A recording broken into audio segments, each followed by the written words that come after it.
Welcome to BioTrek-sailing. Today we take you to the Pitons of St. Lucia.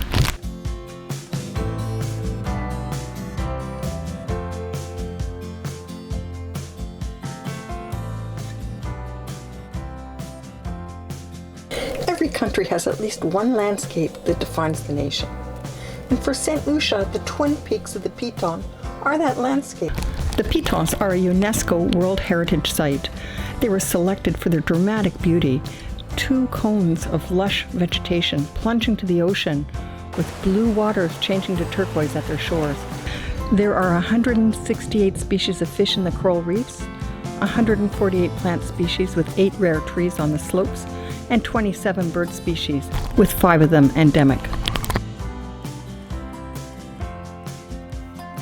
We've anchored between the 2 Pitons, Gros Piton and Petit Piton, many times. It's such a gorgeous scenery at Sugar Beach, especially at sunset when the sun rays cast shadows along the slope, just highlighting the dramatic beauty of the whole entire area. The best way to visit a UNESCO heritage site is to visit the park and to do the recommended activity. Well, at the Pitons, the recommended activity is to climb to the top. It's said to take 2.5 hours up and 2.5 hours down. We're on top of the... The drive to the Pitons was very scenic. St. Lucia is a lush green tropical island. Mountains and cascading waterfalls, and some of the views are just fabulous. We have stopped a few times just to take some pictures. Now this is Soufrière down there, it's my hometown. Sulfur City, sulfur in the atmosphere, that's what Soufrière translates to. When we arrived at the Welcome Center, the woman in charge of the guides remembered us. She said, "You're the ones that were climbing after Hurricane ELSA." And I said, "Yeah, we made it almost to the top." She said, "I'm sorry, you only made it about 1/4 of the way up." I was a little disappointed because I was thinking, oh my goodness, I was so tired. How am I going to make it all the way up? That's the first lookout point. Right there. And we met you on the rock. The rocks. Yeah. And that is not. From the rocks. And that is not halfway up. Yeah, 15 minutes from the rocks takes us to the halfway mark. Yeah. Yeah. For this trip to climb up the Pitons, we started a little late in the day, and so we did do the climbing kind of in the full sun of the day. So this is Ricky, he's our tour guide. Our climb guide. He makes us look and feel very old. Well, my friend Suk is a runner, and she was off right away. It takes me a while to warm up, about 30 minutes before I can really get the pace, so I suffer for the first 30 minutes. But once going, you just plug away and keep going. Wow. So Okay. from the mango tree, another 25 to 40 minutes to the summit. Suk. Yeah. We're resting We're taking a little break. at the 200-year-old mango tree. And what a beautiful tree it is. It's got all those epiphytes on it. Freaking gorgeous. I'm breathing hard. That's because we are 2/3 of the way up. Quarters. We're 3/4? Oh my God, I'm gonna make it.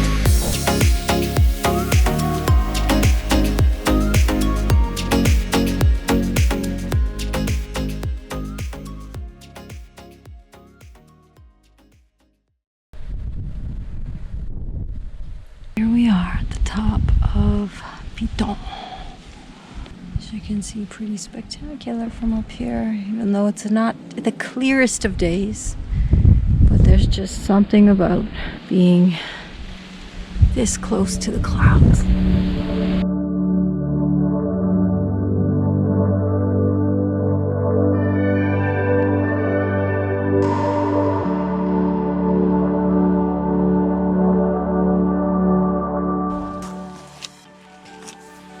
And coming down, actually worse, because it's very steep and you can't do it quickly.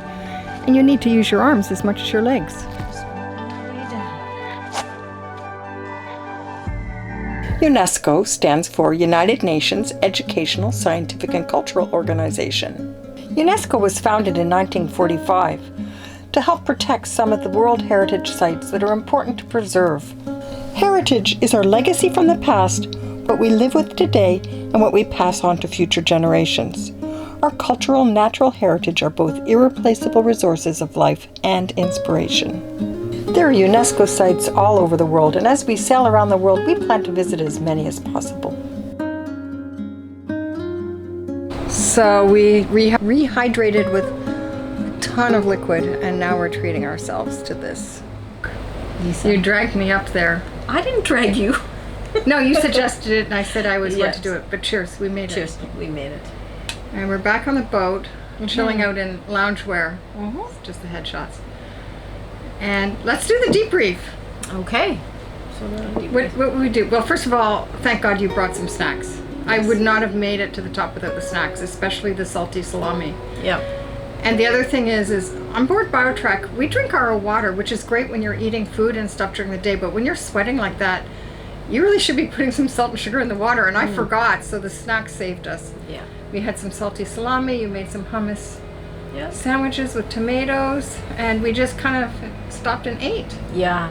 It was I thought hydration's one thing, but you're also starting to, when you hit about 30 to 40 minutes in, you're starting to burn, right? Burn your your Legs. stores. Yeah. Burn your whatever energy stores you have. And although you may not feel like you're starving, it's good to just keep munching on things to just keep your energy level up, because then you don't need as much hydration, right? So I have to admit, I was a bit shocked when we arrived, because we tried to do an attempt on the Pitons after ELSA, and I thought we went 3/4 of the way up, and when we got to the kind of welcome center, the head of the guides told us, no, you were only 1/4 of the way up, and I'm like, what? Yeah. I don't think I can make it to the top if that was only 1/4. But the halfway point was magnificent. That is definitely, if you're doing the climb for the view, the most spectacular view is actually at the halfway, where you can see the Petit Piton, right? You're seeing Petit, because we're climbing the Grand Piton. Yeah. And it's really beautiful. If you're gonna do the climb just for a view at the very top, then you probably, and if it's just the view that you're gonna do all of that hiking for, then it's actually not the best view. It's Well, not as good it as would be a it. good view, but the other mistake we made is we left at 9 in the morning, and since the boat's in Marigot, it took an hour and a half by taxi to get there. So we weren't actually climbing till 12. So guess what? We climbed in the worst heat of the day, Yeah. where most people are climbing by 7 or 9 in the morning. So yes, so we were really hot. It was a very, very challenging hike, but I will say it is a challenging hike. So this is not. It's a challenging hike, so get ready for a lot of hands and sometimes feet. My arms are as tired as my legs. It's a little bit Pulling. like bouldering at some points. They'll tell you that it takes 2 hours to get up. I mean, it only takes 2 hours to get up if you don't stop. If you go straight hike. So if you're gonna we stopped at every viewpoint. At every viewpoint or every recommended spot, and we took like maybe 5 minutes, took some sips of water. Just to get the heart rate down Yeah. a little bit. We're not talking about resting. We're just Yeah. talking about making sure our heart doesn't explode. But then we also periodically would stop on the rocks. If we were doing a fairly steep climb, we'd either go a little bit slower. So I'd say for us, we probably, for Lisa and I and our level of skill, if we had gone, just kept a decent pace and not stopped as much, I don't think we would have knocked off more than 15 minutes from that hike. But I was slower than you. Okay, but guess what? I'm 15 years older than you. And you're lucky you made it. I mean, we're cruisers. We're always active. Yeah. Just kidding. She's a runner. How do I keep up with a runner? But that's my point. That was a very challenging hike. I would not recommend it for somebody, and say, oh yeah, it's no problem. It's an easy hike. Don't worry about it. It was really challenging. Thank goodness I do weight-bearing Yeah. exercises in my arms, because there's parts of it where they have You have to drag rails yourself. and you're dragging yourself up with your arms. But I would say that if you do choose to do the Piton, just know that give yourself 4 to 6 hours, and 4 is if you're like a super athlete and maybe you hike a lot, you know, you've done a lot of mountain hiking, then maybe. But I would say for the average individual that's relatively active and fit, it's a 3-hour hike up. It is no less. And 2 hours down. And at least 2 hours down. And down is challenging because it's so steep. You can't just sort of run back down. You've got to come down. You can't even walk down. Your hands and knees some places. And it's strategic. You've got to really pay attention to the surface of the stones and the level, etc. So all in all, it's a great experience, but there's a few things to know. But you did it in running shoes, and I had hiking boots, Yeah. and I would definitely recommend people use hiking boots. I would agree with Lisa. You definitely need a good pair of hiking boots to do these hikes. Although we saw people in flip-flops and slides going up and down this mountain, I would highly They weren't recommend. looking too happy though. No, they were. And we looking- don't know that they actually made it to the top. That's what you're saying. Because most people were coming down by the time we were going up. We had the whole top to ourselves. It was pretty spectacular though. It was good, and it's a beautiful climb. I mean, it's the fauna. I mean, the plants, the birds. There's a 250-year-old mango tree, which is pretty beautiful to look at. I mean, there's some really And let's special. remind our viewers, how high was that? It was, according to the guide, 2,691 feet.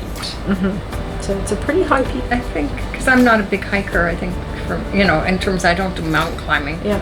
I think that was, for me, that was the most challenging one I've ever done.